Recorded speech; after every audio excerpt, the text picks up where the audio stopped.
We are seeing the most high-profile cases in the headlines, but experts say the problems of prescription drug misuse and addiction in the U.S. are far more common than we might think. It is an epidemic. Up to 20% of people report non-medical use of prescription drugs.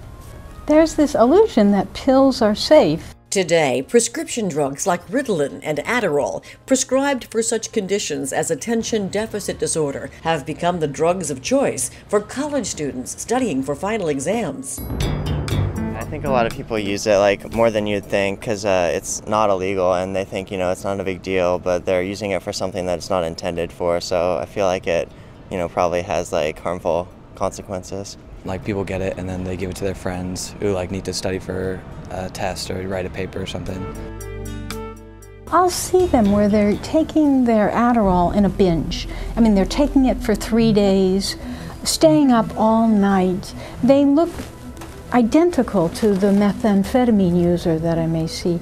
But when you talk to them, they say, oh, I'm doing this because I've got final exams.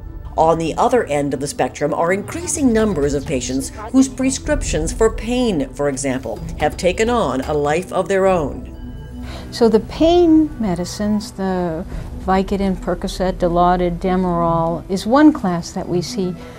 People having problems, sometimes it's young people using the medications to party. It looks like prescription drugs are going to eclipse marijuana, that more young people are reporting non-medical use of pills.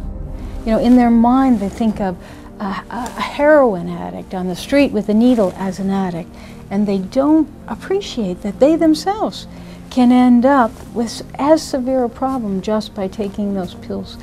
And that same lack of understanding, experts say, is what can make prescription drug abuse and addiction deadly. With many of these pills, for example the opiates, people have this sense, well, if I take too much, I'll know it. But actually, when they take too much, they fall asleep and stop breathing. So there's no warning sign. UCLA has an integrated substance abuse program, which is actually one of the largest addiction research programs in the country, where we're looking at different interventions, both behavioral therapy interventions as well as medication interventions to treat prescription drug abuse. And Dr. Mioto says certain activities, exercise, meditation, and sometimes a patient's spiritual beliefs can increase the body's own natural mood-enhancing chemicals to help replace addictive drugs. We're very fortunate to see people who are ready for treatment or that we can help motivate to treatment and who do very well turning around their lives.